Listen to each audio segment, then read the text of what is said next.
दर्शकों ब्रेक तो बाद तुहाडा सब दा भरपूर स्वागत है। अज दे अहम इशूज़ तो बाद ते लिखतां तो बाद हुण आपां गलबात करन जा रहे हां रूह दी खुराक गुरबानी विचारां दियां। सो मैं भी थोड़ियां जिहियां लाइनां तुहाडे नाल शेयर करना चाहदी हां जिहड़ियां कि साडे दिलां नूं टच करदियां। सो हेगो मेरी सोच तूं उच्ची हस्ती तेरी, मेरी सोच तूं उच्ची हस्ती तेरी, किंज तेरे मैं गुण गान करां, मेरे कोल कुछ भी अपना नहीं फिर भी क्यों फोका मान करा। तू रिद्धियां सिद्धियां दा मालिक, तू रिद्धियां सिद्धियां दा मालिक, सारी कायनात तो तू वख दाता, मैं धूड़ हाँ तेरे चरनां दी, गलियां च रुलदा कख दाता। सो हुण आपां डॉक्टर साहब कोलों उन्हां दे विचार सुन जा रहे हां। सो असीं चाहांगे कि तुसीं साडे नाल इसे तरह ही जुड़े रहना। देखण सुन लई तुहाडा सब दा बहुत बहुत शुक्रिया जी। डॉक्टर साहब की कहना चाहोगे? देखो तुसी बड़े खूबसूरत अल्फाज नाल कायनात दे मालिक वाहिगुरू नूं, रब नूं, अल्लाह ताला नूं याद कीते जी कि अल्टीमेटली इस सारी कायनात नूं बनाउण वाला चलाउण वाला रब आप है। ਅਸੀਂ इस सारी कायनात दे विच एक जिन्हों अंग्रेजी कहते हैं टाइनी टाइनी छोटे छोटे पार्टिकल है जी और ये उस दी मौज है, उस दी रज़ा है, उस दा हुक्म है जिस दे थल्ले सानू ये इंसानी वजूद मिलदा है। और साडा जिथे इस इंसानी जामे दे विच इंसानी वजूद दे विच एक रब दी याद ये साडा सेंट्रल नुकता होना चाहिए।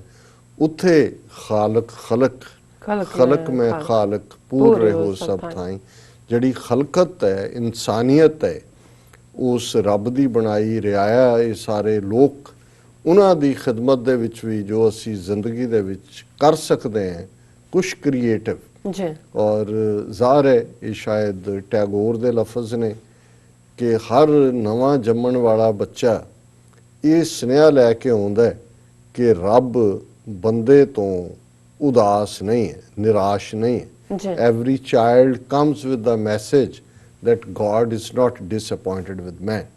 सो ज़ाहिर है कि असी इंसानी वजूद दे विच मुश्किलां खुशियां गमियां जदों असी किसी बारे कहने कि जी उसने जिंदगी दे 90 हुनाल सियाल भोगे और उस तो बाद इस दुनिया नूं अलविदा कहा तो मेरे मन च आ रहा सी कि हुनाल गर्मी हुंदी है, सियाल सर्दी हुंदी है, साल नूं असी पूरा करने हुनाल सियाल कहने। सो इंसानी जिंदगी दे विच भी गर्मी और सर्दी वांग दुख ते सुख हुंदा है।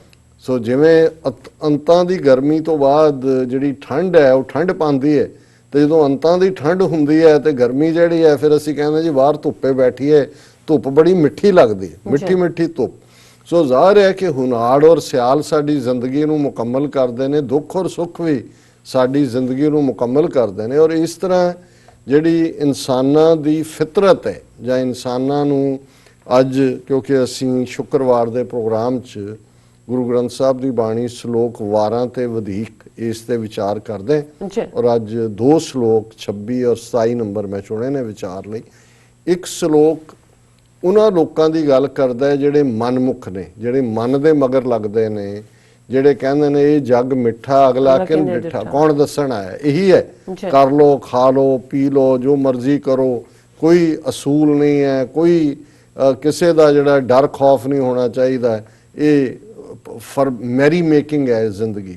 उन्होंने असी रूहानी दुनिया दे विच गुरु ग्रंथ साहिब दी और सिक्खी वोकैबलरी दे विच मनमुख कहंदे। दूसरे ने गुरमुख। गुरमुख वो ने जिन्हां ने मूँह गुरु वल कीता है, रब वल कीता है।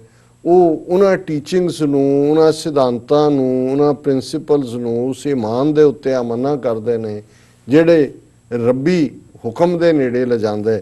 और जिहड़े पहली क्लास है उन्हां दा जिक्र है अंदर तृष्णा अग है मनमुख भुख न जाए, मोह कुटुंब सब कूड़ है, कूड़ रिहा लपटाए, अन दिन चिंता चिंत वै, चिंता बद्धा जाए, जम्मण मरण न चुकई, हौमै कर्म कमाए, गुर शरणाई उभरै, नानक लै छड़ाए।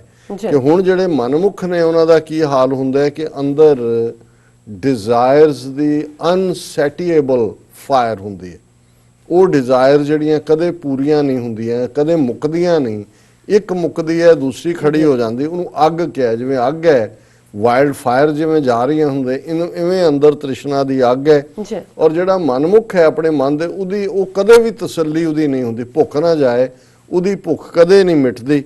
ਉਹ ਆਪਣੇ ਟੱਬਰ ਦੇ ਮੋਹ ਦੇ ਵਿੱਚ ਫਸਿਆ ਹੁੰਦਾ, ਜਿਹੜਾ ਅਲਟੀਮੇਟ ਫਾਲਸਹੁੱਡ ਹੈ, ਕੂੜ ਹੈ, ਕਿਉਂਕਿ ਸਭ ਕੁਝ ਛੱਡ ਜਾਣਾ ਹੈ। ਜੀ ਉਹ ਝੂਠ ਦੇ ਨਾਲ ਹੀ ਲਿਪਟਦਾ, ਉਹਨੂੰ ਝੂਠ ਨਾਲ ਪਿਆਰ ਹੁੰਦਾ ਹੈ, ਜਿਹਨੂੰ ਗੁਰੂ ਨਾਨਕ ਸਾਹਿਬ ਨੇ ਫਰਮਾਇਆ ਸੀ ਕਿ ਇਹ ਜਿਹੜਾ ਕੂੜ ਹੈ, ਕੂੜ ਮਿੱਠਾ ਕੂੜ ਮਾਖਿਓ, ਕੂੜ ਡੋਬੇ ਪੂਰ, ਨਾਨਕ ਵਖਾਣੇ ਬੇਨਤੀ ਤੁਧ ਬਾਜ ਕੂੜੋ ਕੂੜ। ਇਹ ਕੂੜ ਮਿੱਠਾ ਲੱਗਦਾ, ਜੀ ਹਨੀ ਲੱਗਦਾ, ਮਾਖਿਓ ਲੱਗਦਾ, ਪਰ ਇਹ ਟੱਬਰਾਂ ਦੇ ਟੱਬਰ ਕੋੜਵਿਆਂ ਦੇ ਕੋੜਵਿਆਂ ਨੂੰ ਡੋਬ ਦਿੰਦਾ ਹੈ। ਔਰ ਰੱਬ ਹੀ ਇੱਕ ਅਲਟੀਮੇਟ ਸੱਚਾਈ ਹੈ। ਔਰ ਇਸ ਕਿਸਮ ਦੇ ਮਨਮੁਖ ਦਿਨ ਰਾਤ ਚਿੰਤਾ ਦੇ ਵਿੱਚ ਰਹਿੰਦੇ ਨੇ, ਉਸ ਚਿੰਤਾ ਦੇ ਨਾਲ ਹੀ ਬੱਝੇ ਹੋਏ ਜਿਉਂਦੇ ਨੇ। ਉਹਨਾਂ ਦਾ ਜੰਮਣ ਮਰਨ ਦਾ ਚੱਕਰ ਵੀ ਨਹੀਂ ਮੁੱਕਦਾ। ਉਹਨਾਂ ਦੀ ਈਗੋ ਇੰਨੀ ਕੁ ਹੁੰਦੀ ਆ, ਨਾ ਇੰਨੀ ਕੁ ਹੁੰਦੀ ਹੈ ਕਿ ਸਾਰੇ ਉਹਨਾਂ ਦੇ ਐਕਸ਼ਨਸ, ਲਾਈਫ ਨੂੰ ਈਗੋ ਜਿਹੜੀ ਆ ਉਹ ਡਿਕਟੇਟ ਕਰਦੀ ਹੈ। ਹਾਂ, ਜੇ ਅਲਟੀਮੇਟਲੀ ਉਹ ਰੱਬ ਦੀ ਸ਼ਰਨ 'ਚ ਪੈਣ, ਗੁਰੂ ਦੀ ਸ਼ਰਨ 'ਚ ਆ ਜਾਣ, ਤੇ ਫਿਰ ਉਹਨਾਂ ਦਾ ਇਸ ਹਉਮੈ ਤੋਂ ਛੁਟਕਾਰਾ ਹੋ ਸਕਦਾ ਹੈ। ਔਰ ਦੂਸਰਾ ਸ਼ਲੋਕ ਉਹਨਾਂ ਪ੍ਰਤੀ ਹੈ ਜਿਹੜੇ ਰੱਬ ਨੂੰ ਸਮਰਪਿਤ ਨੇ। ਸਤਿਗੁਰ ਪੁਰਖ ਹਰਿ ਧਿਆਏ ਦਾ, ਸਤ ਸੰਗਤ ਸਤਿਗੁਰ ਭਾਏ, ਸਤ ਸੰਗਤ ਸਤਿਗੁਰ ਸੇਵਦੇ, ਹਰ ਮੇਲੇ ਗੁਰ ਮਿਲਾਏ। ਇਹੋ ਭੌਜਲ ਜਗਤ ਸੰਸਾਰ ਹੈ, ਗੁਰ ਬੋਹਿਥ ਨਾਮ ਤਰਾਏ, ਗੁਰ ਸਿੱਖੀ ਭਾਣਾ ਮੰਨਿਆ, ਗੁਰ ਪੂਰਾ ਪਾਰ ਲੰਘਾਏ। ਗੁਰ ਸਿੱਖਾਂ ਕੀ ਹਰ ਧੂੜ ਦੇ, ਹਮ ਪਾਪੀ ਪੀ ਗਤ ਪਾਹੇ, ਤੁਰ ਮਸਤਕ ਹਰ ਪ੍ਰਭ ਲਿਖਿਆ, ਗੁਰੂ ਨਾਨਕ ਮਿਲਿਆ ਆਏ।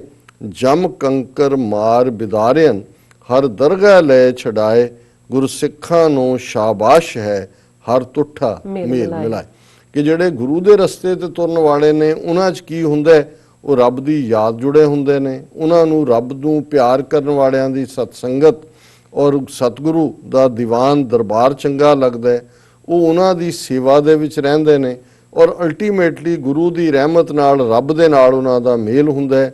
ਉਹਨਾਂ ਨੂੰ ਇਹ ਸਮਝ ਆ ਜਾਂਦਾ ਹੈ ਕਿ ਇਹ ਜਿਹੜਾ ਸੰਸਾਰ ਹੈ ਇਹ ਭੌਜਲ ਹੈ, ਤੇ ਗੁਰੂ ਦਾ ਨਾਂ, ਰੱਬ ਦੀ ਯਾਦ ਇੱਕ ਜਹਾਜ਼ ਹੈ।